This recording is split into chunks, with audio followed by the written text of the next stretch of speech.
Hello friends, welcome to my channel. I hope आप सब अच्छे होंगे। तो ये चैनल मैंने स्टार्ट किया है उत्तराखंड के रिगार्डिंग स्टडी करने के लिए, क्योंकि अब हमारे एग्ज़ाम्स भी आने वाले हैं। तो जो आज का टॉपिक मैं लेके आई हूँ वह है उत्तराखंड का गठन। तो स्टार्ट करते हैं बिना किसी देरी के। तो उत्तराखंड का गठन की मांग सबसे पहले पीसी जोशी जी ने की थी। वे पौड़ी से थे। वे भारतीय कम्युनिस्ट पार्टी में महासचिव रहे थे। तो उत्तराखंड का गठन 1903 में जब हैप्पी क्लब की स्थापना होती है, जो पंडित गोविंद बल्लभ पंत और हरगोविंद पंत द्वारा की जाती है, जिनमें उनका मुख्य उद्देश्य था कि यहाँ के लोगों को उनके अधिकारों के प्रति जागरूक करना। कांग्रेस की स्थापना 1912 में होती है। अल्मोड़ा कांग्रेस की 1916 में, कुमाऊं परिषद की स्थापना 1919 में, गढ़वाल परिषद की स्थापना और 1926 में कुमाऊं परिषद का कुमाऊं कांग्रेस में विलय। तो 1938 में जब ये सब राष्ट्रीय आंदोलन का दौरान है ये, तो जब 1938 में श्रीनगर सम्मेलन, जिसमें पंडित जवाहरलाल नेहरू, श्री देव सुमन जी थे, 1938 में गणदेश सेवा संघ की स्थापना होती है, जो श्री देव सुमन द्वारा की जाती है दिल्ली में। तो बाद में इसका नाम बदलकर हिमालय सेवा संघ किया जाता है, जिसमें इनका मुख्य उद्देश्य था यहाँ के लोगों को उनके अधिकारों के प्रति जागरूक करना। फिर 1946 में बद्रीदत्त पांडे जी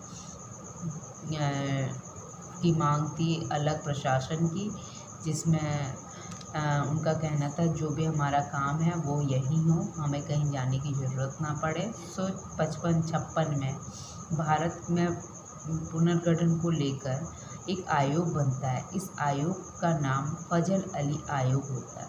इस आयोग में भी स्वीकार किया जाता है कि उत्तराखंड के पर्वतीय जिलों को मिलाकर उत्तराखंड राज्य बनना चाहिए। तत्काल प्रधानमंत्री जवाहरलाल नेहरू जी से जब वीर चंद्र सिंह गढ़वाली मिलते हैं, तो वह ये कहते हैं कि जो पीसी जोशी जी ने मांग रखी है उत्तराखंड बनने की, वह मांग पूरी होनी चाहिए।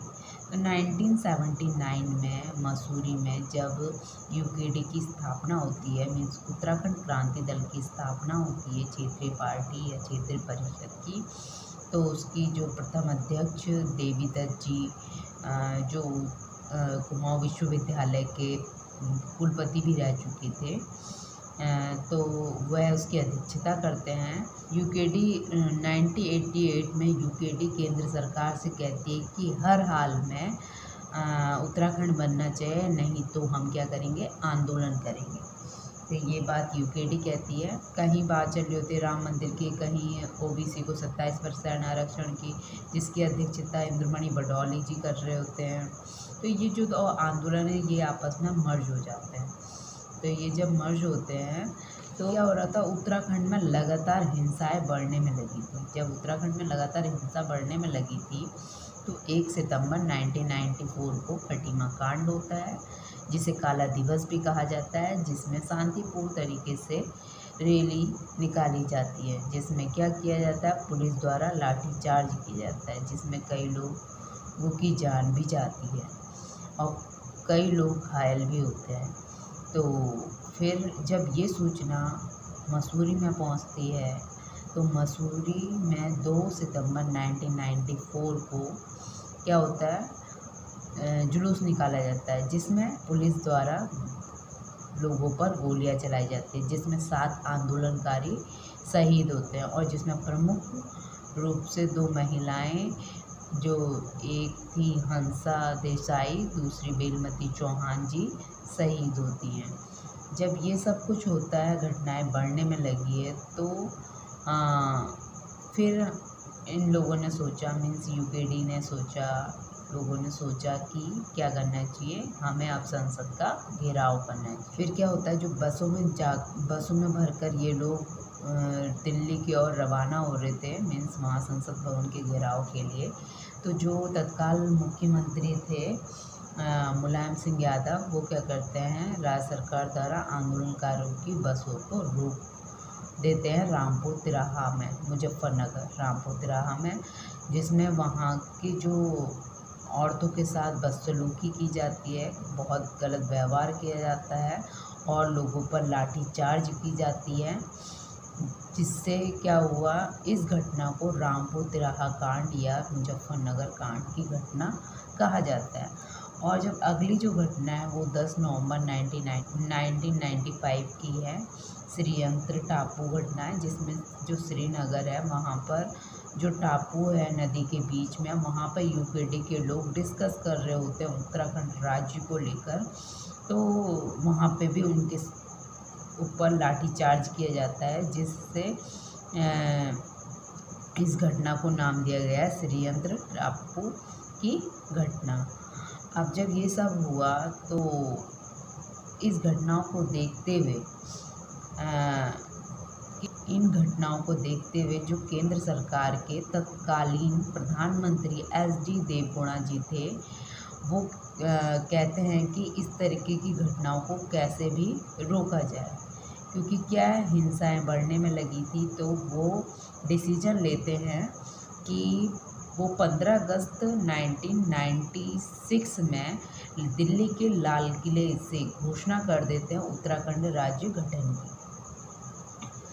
1 अगस्त 2000 को केंद्र सरकार द्वारा, 10 अगस्त 2000 को राज्य सरकार द्वारा और 28 अगस्त 2000 को तत्कालीन राष्ट्रपति KR नारायण द्वारा हस्ताक्षर किए जाते हैं, जिससे 9 नवंबर 2000 को उत्तराखंड 27वें राज्य के रूप में अस्तित्व में आता है और 1 जनवरी 2007 को उत्तरांचल का नाम बदलकर उत्तराखंड हो जाता है। तो ये था हमारा उत्तराखंड किस तरीके से आंदोलन हुए। तो जैसे कि हमें मेन डेट से याद रखनी होगी, हैप्पी क्लब की स्थापना कब हुई, 1903 को हुई। किसने की, तो पंडित गोविंद बल्लभ पंत ने की और हरगोविंद बल्लभ पंत ने की। और सबसे पहले मांग किसने उठाई उत्तराखंड राज्य की, तो PC जोशी जी ने की उठाई, जो पौड़ी से थे। और 1912 में अल्मोड़ा कांग्रेस की स्थापना हुई, 1916 में कुमाऊं परिषद की स्थापना हुई, 1919 में गढ़वाल परिषद की स्थापना हुई, 1926 में कुमाऊं परिषद का विलय किसमें हुआ, कुमाऊं कांग्रेस में हुआ, 1938 में गणदेश सेवा संघ की स्थापना हुई, किसने की, श्रीदेव सुमन ने की। और कहाँ की, दिल्ली की, और नाम बदल कर क्या हुआ, हिमालय सेवा संघ हुआ। और खटीमा कांड कब हुआ, 1 सितंबर 1994 में हुआ। और ये मसूरी कांड कब हुआ, मसूरी कांड आपका हुआ 2 सितंबर 1994 में। और 2 अक्टूबर 1994 में रामपुर तिराहा घटना कांड हुआ। और श्रीयंत्र टापू की घटना हुई आपकी 10 नवंबर 1995 में। और 15 अगस्त 1996 में तत्कालीन प्रधानमंत्री HD देवगुणा जी ने दिल्ली के लाल किले से उत्तराखंड राज्य की घोषणा की। और अगस्त को केंद्र सरकार द्वारा, 10 अगस्त को राज्य सरकार द्वारा और 28 अगस्त को राष्ट्रपति KR नारायण द्वारा हस्ताक्षर किए गए। और 9 नवंबर 2000 को हमारा उत्तराखंड अस्तित्व में आया और इसका नाम बदलकर 1 जनवरी 2007 से उत्तरांचल से उत्तराखंड किया गया। और आई होप आपको अच्छी लगी होगी। तो इस वीडियो का एंड मैं यहीं पे करती हूँ। आपको कैसी लगी कमेंट सेक्शन में बताना और मेरे चैनल को लाइक करें, सब्सक्राइब करें, फॉलो करें। लेकिन जो मैंने नोट्स बनाए थे वो मैंने आपको शेयर किए हैं और आगे भी मैं इस तरीके से नोट्स बना के आप लोग को शेयर करूँगी। तो please don't forget to click the bell icon और इसी तरीके से मेरे साथ बने रहें। तो मिलते हैं आप नेक्स्ट वीडियो में, तब तक के लिए बाय बाय।